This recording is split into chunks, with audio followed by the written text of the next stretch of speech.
Hey folks, it's Maxie here and welcome to a brand new TEW2020 video. You join us today for Blood and Guts 2026, which I believe is our 6th edition of Blood and Guts. I don't know if that's... have we actually physically booked 6 of them? Nope, so the first one was already in real life. Cool, so this is our 5th one technically. So that's pretty cool. I was having a wee look there. In last year's, actually got an 87, and that was Omega, Andrade, Moxley, Darby Allin and Hangman taking on MJF, Sammy Guevara, Richard Holiday, Ricky Starks, and I don't know if it'll let me see the last person it has, and Cody Rhodes. So yeah, that scored pretty well, 36 minutes. It's not main event tonight, Blood and Guts match. That's going to be our World Championship match, but we do have the male and the female Blood and Guts match, so really intrigued to see how this show's going. Storyline wise, I've been really happy with how the last month's played out, and I'm hoping we can continue to keep up that trend on the way to Double or Nothing. So we're going to have this episode. Next week will be the show called Legends of the Sky, where we'll have like a week in a tribute show to Rey Mysterio and Jeff Hardy, obviously who are retiring in safe pretty soon. So we'll get them in like 1 month deals just to kind of give them that send off. And of course, a fortnight's time at Double or Nothing. A few matches are already booked in, and a few things here will wink hint towards what we're doing. But hey, let's crack on. This is Blood and Guts for 2026. Hope you enjoy. Let's do it.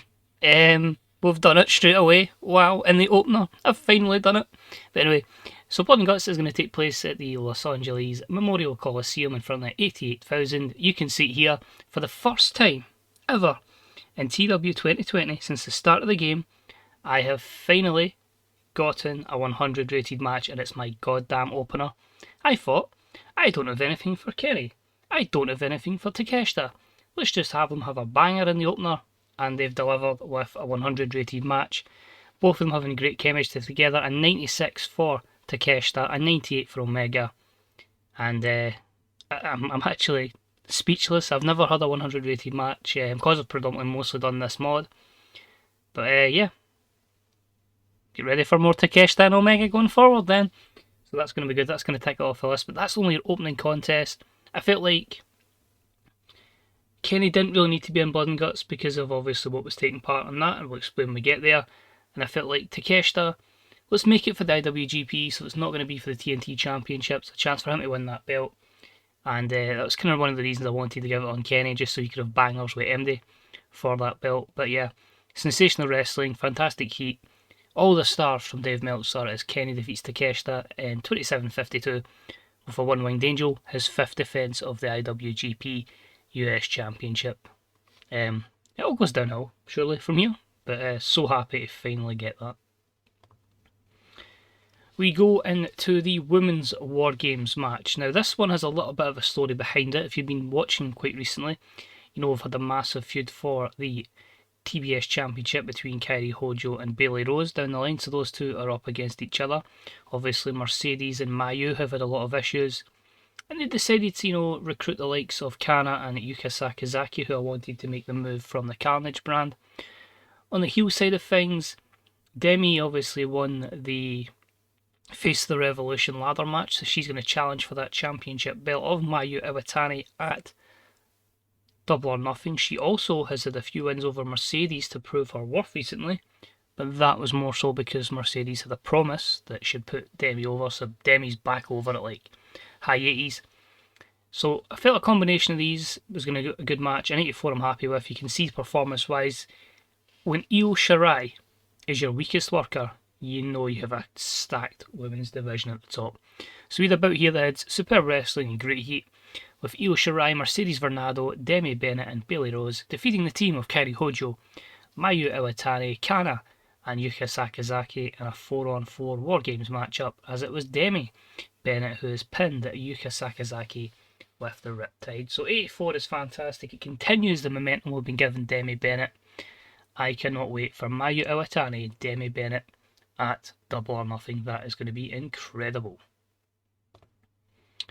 We then had the return quite recently as Chris Statlander's back from her touring quad. She's been gaining a little bit of momentum on Dynamite, and tonight she challenges for The other brand's championship belt, that is the Shine Championship, as she challenges Jamie Hayter. That was an 88 rated height package, so pretty happy with that. Match itself, not as good as I thought it would do. I think obviously Chris has been missing for a while, so we have to try and build her up again. But I count this one as like a loss before big wins down the line. And it was good heat, decent wrestling. Jamie Hayter defeats Chris Statlander in 13:43 with the Falcon Arrow, giving her third defence of the Shine Championship. So 71, Chris was off her game. Overall, pretty solid stuff, and I'd love to see these two go at it in real life. I think that could be an amazing match. We then move on to all the shenanigans happening. So this one's been on for a while, just issues between Tyler Black and Jon Moxley from FTR. We had a match-up at the last pay-per-view where FTR stole the victory. So we decided, let's settle it here in a dog collar match. It's going to be Tyler Black and Jon Moxley via FTR. And about that had superb wrestling and great heat. FTR defeated Tyler Black and Jon Moxley in the dog collar match in 18:32 when Cash Wheeler pinned Jon Moxley with a big rig following a turn from Tyler Black. He was not the only person to attack Jon Moxley. Of course, we had Ben Carter running and he attacked Jon Moxley. If we know your connection between Ben Carter and Tyler Black, there's an alliance there. FTR make the 8th defence of the belts. Bit disappointed it only got an 83. Taylor's getting a little bit stale as well. Let's have a look at the negatives. No, just an unfortunate roll. Maybe the matchup affected it. But we are turning Tyler Black heel. Complete success. Good to see. And after the matchup, both him and Ben Carter beat the holy hell out of Jon Moxley. There's some good layers of this story that's going to appear, and I'm really looking forward to the matchup that's planned at Double or Nothing. You'll see when we get there. But 79, pretty good. Then had a matchup for the Evolve Championship. Logan Paul is your champion, but remember has all the overness in the world, but no real technical skills. Ricochet won number one contenders match to get the matchup here, and it was a superb matchup that saw Logan Paul defeat Ricochet in 12:31 by submission, giving him his first defence of the championship belt. Ricochet carried him in 86, which is highly commendable, and that's with Logan Paul off his game. So really happy with that one. I think made the storytelling. But interestingly, Logan Paul's the only one who got holding back, not Ricochet. Maybe he can't hold back. But you can see there, inexperience, poor psychology. You never know if he keeps wrestling, gets the experience, and maybe that could be a stat that is a positive in the future. And after the matchup, Logan Paul was celebrating very arrogantly, and Hook runs in and attacks him, beating him down. So the storyline here is basically they've had a few matches, Hook and Matty Wellberg together, the other members of the faction, and Logan Paul was just being like an over jubilant jerk. He was getting in the way and he cost Hook some matches accidentally, and Hook obviously hasn't taken it very well, and he's decided to turn on the guy effectively he was providing muscle for. So 79, effectively the Dave Bautista thumbs down moment, and Hook, his turn was a complete success. I'm just going to say it now, book it in for Double or Nothing. The AEW Evolve Championship will feature Logan Paul versus Hook. We then had a matchup which I was hoping would maybe go for the 100, but just an 88. And about that had superb wrestling and good heat. El Hijo del Vikingo defeated Himuri Takahashi, Rey Fenix, and Penta El0M in 15:09 when El Hijo del Vikingo defeated Penta with a 6:30 splash, meaning that he is the new 0X champion. So Himuru and Vikingo had a great matchup. I believe only last night on Rampage, but I felt like we'll put it a fatal 4-way. It teases up what is Penta going to do with Rey Fenix. I need to get building Phoenix back up after his injury. But 4 guys brought it here. More stuff definitely coming with these storylines. And an 88 is the final result. I'm actually tempted, not confirmed, for a rematch of El Hijo del Vikingo defending the belt against Takahashi at the tribute show to Rey Mysterio and Jeff Hardy. Moving along. Now this one is basically the reason why Jack Perry was getting beat up by the Fatu brothers, and that was because they were sent by the injured MGF. But his injury is done, and he wants to be back in, and he wants to be world champion. and hearing about that had great heat and good wrestling. MJF defeats Jack Perry in 13:43 with a Swanton Bomb. 81 is pretty poor. Wild Brawl's probably why MJF is getting a little bit stale, but he is going to be the #1 contender, and he will face the winner of tonight's main event at Double or Nothing. We then had a little segment here that got us a 100, so we're probably going to be looking good for a high rated show with CM Punk and Cody trading words. Now, I said a few videos ago, at the tape recording, it looks like Punk is like completely done. That's the reality of it. I felt like his stats are really poor. I may as well just get him out of the company. Miro get the win over him. So I'm just having CM Punk as this like egotistical. It's like, I'm still the best in the world. Nobody's going to stop me. I'm just going to keep getting these big matches. I'm going to keep on winning. That's where Cody comes out. He says, I'm Mr. AEW, because in this universe he's never left. And he says, you're nothing but a negative vibe for this company. I want to face you at Double or Nothing. You leave if you lose. I'll leave if I lose. So there you go. Big stake matchup and a 100 rated segment. Then a little backstage segment just really setting up for Blood and Guts, and that is the team of Darby Allin, Ricky Starks and the Briscoes. Cutting a promo here, they just say, you know, they're willing to put their bodies in the line, they're willing to do whatever it takes to take out the Super Elite and the 4 members that are representing them. Briscoe says they're no danger, doesn't bother them. Darby Allin's like, he'll do whatever. And Ricky Starks has just went, well, I'm absolute. So 76 could be a bit better to be fair, but overall. So the match does. Right, it was a superb matchup. Darby Allin, Ricky Starks and the Briscoes defeat Hangman, Adam Cole, Jay White and Nick Jackson in 4-on-4 War Games match. Your Blood and Guts in 24:08 when Ricky Starks pinned Nick Jackson with the Buster Keaton. During the matchup we had Kevin Steen, who was trying to interfere on behalf of the Super Elite, and he has accidentally hit Nick Jackson, causing the Super Elite to take the L.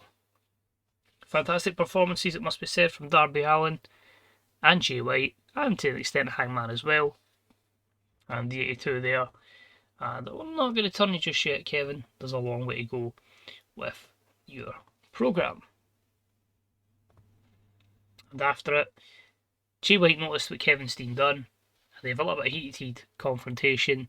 They start to kind of attack each other, but it's like cooler heads prevail, and the Super Elite manage to get them on the same page and back up the ramp. But a lot more to go with Jay White and Kevin Steen here, and that will establish in the next few episodes.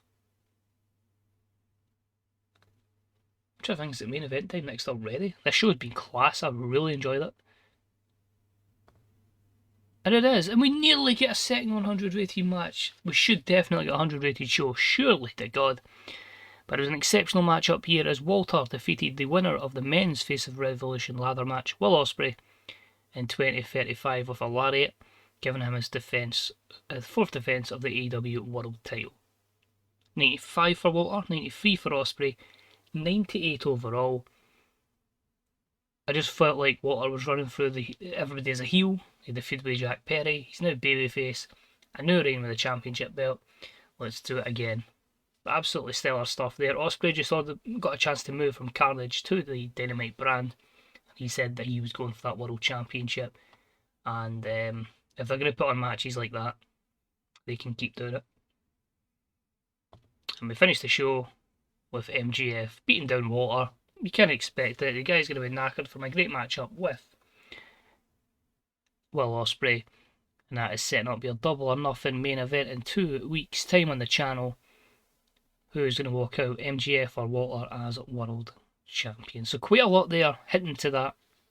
A lot of the stuff that will be at the Legends of the Sky will be kind of just like fantasy matches, putting on good matches and tribute and stuff. But there you go. 100 rated show, obviously with the boosts as well, when we put in with the special set, etc., the live band, the celebrities. But cannot believe, as I say, Kenny and Takeshita actually, because obviously Takeshita was kind of, well, you forget this mod's for like 2001, so I don't know if his stats would be quite where they should be, but yeah, I have to maybe give credit to like Daniel Garcia and Bryan Danielson, who put Takeshita over massively. But absolutely delighted with that one. So it's a 100 rated show. I can tick that. That might be my first one since all my achievements get reset as well. so we can look to try and do that. Yeah, 100 rated that and 100 rated matchups. Just probably the best show I've had since moving PC anyway and resetting the settings and achievements. So thank you very much for watching. It's much appreciated. I don't know if I'm going to quite contain myself, but I think I'm really happy with the fact that a lot of this was storyline driven. Obviously, apart from the 100 rated match, that was just two guys together, but still delighted with that. And as I say, so much is set up for Double or Nothing in 2 weeks. But as I say, hope you enjoyed it. As I say, check out the other stuff that's been previously. Week's time we'll have Legends of the Sky, and then 2 weeks time that big show, Double or Nothing. Of course, check out the Fantasy Booker subreddit, the Grey Dog Software forums. And until next time, Maxwell, saying peace out. Bye bye.